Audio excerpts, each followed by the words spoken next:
The topic of immigration is one of the most divisive in politics. Every person, politician, economist, and average citizen has an opinion on the subject, and the division of these opinions has created a rift in our society. Scapegoating of immigrants by the media and certain political parties has led to much of the British public believing that immigrants have a purely negative effect on our society and economy. Claims by the media that all immigrants coming into the UK abuse the benefits system and steal British jobs was the main contributing factor that led to the British public voting to leave the EU in the hope of controlling immigration. However, most recent economic research suggests that immigrants actually have a beneficial effect on the economy. When assessing the impact of immigration on an economy, the Organisation for Economic Cooperation and Development focuses in on three areas: the labour market, the public purse, and economic growth. Due to immigration increasing the size of a labour force, it is often perceived that migrants increase levels of competitiveness for jobs and furthermore decrease wages. However, in general, evidence suggests that immigration has little or no effect upon the UK labour market. Reasons for this include the fact that generally, migrants fuel our economy by purchasing goods and services, and that many migrants have useful skills that complement those of British workers. Therefore, when we analyse the effects of immigration on the UK labour market, it is important to observe its impact on specific regions and industries. The London Assembly reported in February 2017 that approximately 13% of the 5 million jobs in London are held by workers born in EU countries. In comparison, just 5% of the jobs in the rest of the UK are held by EU workers. At first glance, this may suggest that immigration has a stronger negative impact upon the labour force in London than the rest of the country. However, an estimated 12% of London's population are from the EU countries, compared to the 4% in the whole of the UK, including London. The fact that these figures are almost matched up with the employment statistics suggests that immigration has little or no effect on the UK labour force when observing its effects on different areas of the country. Low-skilled UK citizens are affected most, as they are often the ones who compete most directly with migrants for employment and opportunities. This is reflected by data collected by Labour Force Survey, which shows that migrants make up a high percentage of the employed labour force in occupations that require a lower skill set. For example, in 2014, 24.5% of all workers in elementary occupations were immigrants. Elementary occupations include jobs such as cleaning and bar work. In comparison, just 14.6% of all workers in managerial positions were migrants. The net fiscal impact of immigration, that is, its overall impact on the government's finances, can be measured by taking the difference between the amount of money migrants pay in taxes and other contributions and the costs of the benefits they receive and public services that they use. Overall, the net fiscal impact of immigration on the UK economy is estimated to be extremely small. In any given year, it is typically less than 1% of GDP. A report by the Centre for Research and Analysis of Migration at UCL studied the impact of immigration in the period 1995 to 2011. It found that immigrants from the EEA, the European Economic Area, had made a positive fiscal contribution to the UK economy. Those arriving between 1999 and 2011 were 45% less likely to receive state benefits or tax credits than native Britons. The Office for Budget Responsibility attributes this to a large portion of migrants being young and highly skilled. Of the 636,000 immigrants in the year ending March 2015, 290,000 immigrated for work, with 61% of EU citizens arriving having a definite job already waiting for them.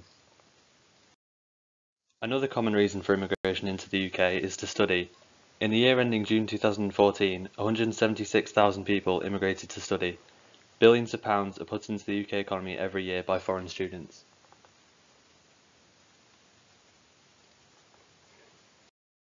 The UK is currently experiencing a housing crisis. Here, we focus on examining the extent to which immigration has and continues to contribute to the housing shortage. A recent study by the Migration Observatory has shown that in the first quarter of 2015, 74% of all recent migrants were privately renting. Although this figure falls to 39% when looking at the entire foreign-born population of the UK, immigrants are still twice as likely to privately rent, as only 14% of the total UK-born population do. The study did show that the foreign-born population are less likely to own homes. However, this can be accounted for the fact that many migrants only plan on temporarily living in the UK, as well as the fact that many migrants do not have the resources to buy a house. In 2015, the Department for Communities and Local Government released a report which revealed that 91% of all new social tenancies in 2014 were taken up by UK-born citizens. Therefore, can it really be argued that immigration is driving demand for social housing, if only a minority of new social housing is actually being occupied by immigrants? Moreover, in 2015, the Chartered Institute of Building concluded that immigration caps will most likely worsen the housing shortage. This is because house building rates may be harmed due to the construction industry's reliance on migrants to offset the UK's labour shortage. Migrants' contribution to the same industry not only helps to improve the housing shortage, but also UK infrastructure, which raises productivity, leading to economic growth. We can predict the impact of EU immigration on economic growth through basic economic theory. Immigration into the UK increases the working age population. As well as this, EU immigrants tend to be more educated than people born in the UK. Around 44% of EU immigrants have some form of higher education, compared with just 23% of those born in the UK. As a result of this larger, more skilled workforce, levels of income among workers in the UK are likely to be higher. This leads to greater consumption in the economy, which raises the level of aggregate demand. This is what we call economic growth. As far as empirical evidence goes, this theory is backed up by the National Institute of Economic and Social Research, which estimated that during the period 1998 to 2005, immigration contributed to a rise in real GDP of about 3%. However, this research also suggests that immigrants during that period made up 3.8% of the population, suggesting that immigration had a slightly negative impact on GDP per capita. Immigration into the UK can also improve the productivity of UK firms, whilst influencing innovation. Since these immigrants will have different skills, they can transfer this knowledge onto the workforce in the UK. As well as this, they increase competitiveness in the labour market, leading to incentives for all workers to be more productive. The impact of this increased productivity on the economic growth in the UK is that it will make UK firms more competitive on a global scale. This means that the UK is likely to export more goods, whilst UK citizens may have less of a need to import goods. This has a positive effect on economic growth.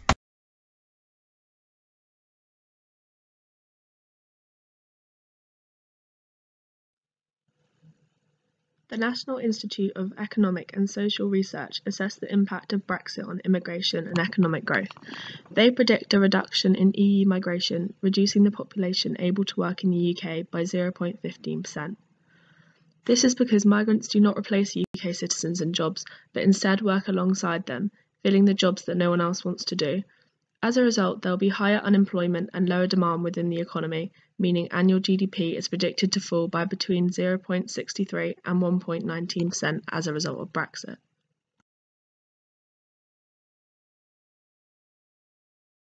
Following the evidence that has been highlighted in this video, we feel that there are three possible actions to be taken. The first is that immigration could be limited, potentially to the tens of thousands. Disregarding the economic benefits highlighted in this video, it is important to acknowledge that migration to the UK adds pressures to many important public services, such as the NHS, which is currently struggling to cope. Education and training can also address certain skill shortages in the UK. Secondly, immigration could be encouraged. The evidence in this video has shown that immigration overall positively impacts the UK economy. Therefore, immigration can be encouraged through reducing visa requirements as well as the cost of the application process. Furthermore, to discourage EU migrants from leaving the UK, EU citizens currently living in the UK could be granted permanent residence rights.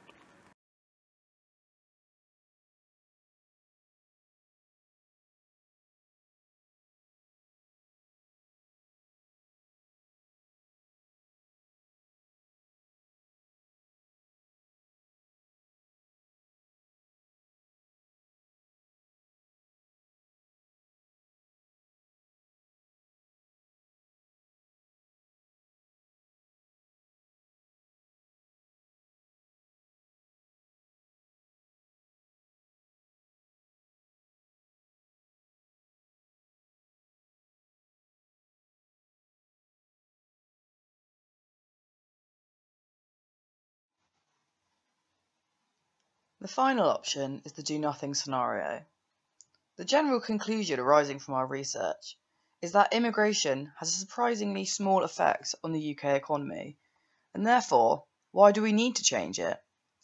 The next 10 years are going to be a time of significant change for the UK, and it is hard to predict what will happen to immigration figures in the longer term. In terms of policy, we do not believe any further action needs to be taken to change levels of immigration. However, a better effort to further educate UK citizens about the benefits of immigration and encouraging social integration will help improve public opinion and reduce discrimination towards immigrants in the UK.